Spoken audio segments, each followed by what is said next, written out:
Autoline Daily is brought to you by Bridgestone, passion for excellence. Here are today's top headlines. Cash for clunkers is out of cash. Honda stops building motorcycles in the U.S., and Warren Buffett turns a billion-dollar profit on BYD. Up next, we'll be back with the news behind the headlines.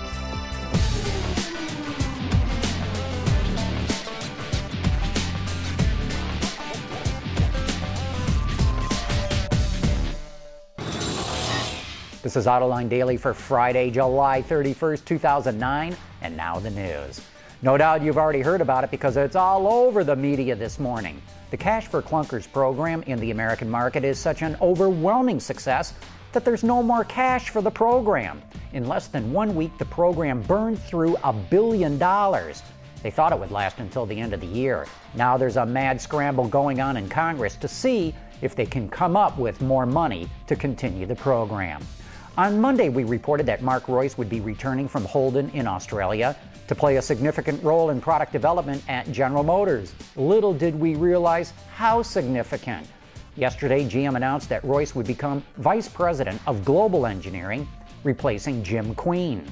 GM also announced that Chet Huber, who had been running OnStar since its inception, will retire. He'll be replaced by Walt Dorfstadter, who was running engineering operations at OnStar. You know, they may only be paper profits, but they still look pretty impressive. Less than a year ago, billionaire investor Warren Buffett, the Oracle of Omaha, bought $200 million worth of stock in Chinese car company BYD. Today, that stock is worth over $1 billion, a 500% return in less than 12 months, Reuters reports. Buffett is attracted to BYD's plug-in and electric car technology. The company's also the largest in China, making rechargeable batteries for cell phones and laptops. Yesterday, Suzuki took a step towards trying to be known for more than just small cars and motorcycles with the introduction of the mid-size sedan called the Kizashi.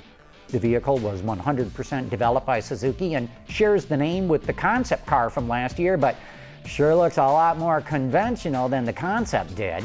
Under the hood is a 2.4-liter four-cylinder engine that's available with either a CVT or 6-speed manual.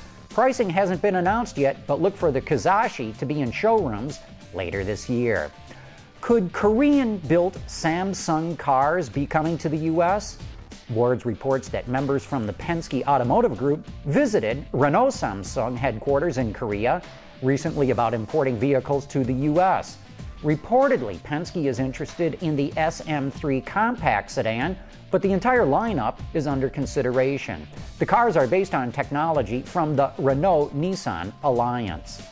When Honda first started manufacturing in America, it began making motorcycles. Now, Autoblog reports Honda is closing its motorcycle plant in Marysville, Ohio. Completed in 1979, the facility is the first one the company opened in the U.S. Since then, more than 1 million Goldwing motorcycles have been assembled there. But moving forward, just about every Honda bike will now be imported from Japan. Coming up next, a preview of this week's Autoline Detroit. We'll be back right after this.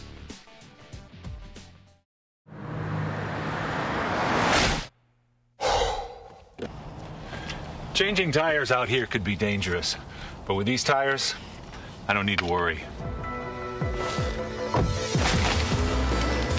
Bridgestone.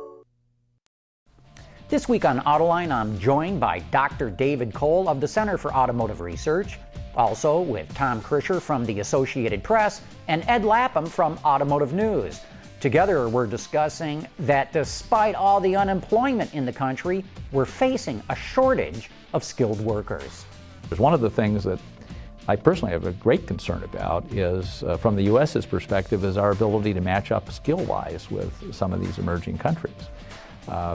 Japan, birth rate of 1.3, lose 60 million population over the next 20 or 30 years, big deal. They're worried sick about it. They don't know what to do about it. But you've got India and China that, with the technical capability growing, it's huge. You know, we've had this offshoring for cheap labor has sort of preoccupied our thinking. We're at the threshold of, with the exit of the boomers, of offshoring for skilled labor. that is a really dangerous issue that could emerge. We did a study here a little over a year ago just on the auto industry, tech workers as well as production workers, but the new production worker in the auto industry is going to have a 2-year community college degree. And it used to be an industry that you could work in as a high school dropout, no longer. And so are we going to have the people in our economy with the skills that are going to be able to sustain the auto industry and other parts of the economy? I don't know. As always, you can watch the entire episode of Autoline and a whole lot more on our website right now. All right, it's Friday, and you know what that means. Yeah, it's the weekend, but it's also time to announce the winner of this week's trivia contest. We challenged you to identify the car pictured here. It's an oldie, but a goodie. And the correct answer is, it is a Fiat Topolino. That's right, the Topolino.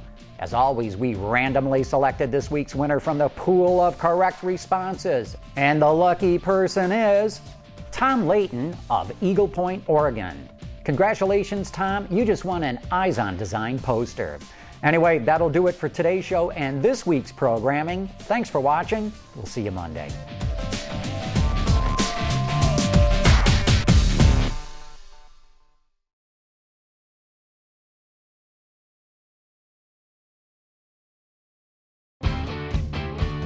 Visit our website for even more great content all week long. Autoline Extra, Dawn's Journal, podcasts, and even more. So click over and get the inside view at AutolineDetroit.tv.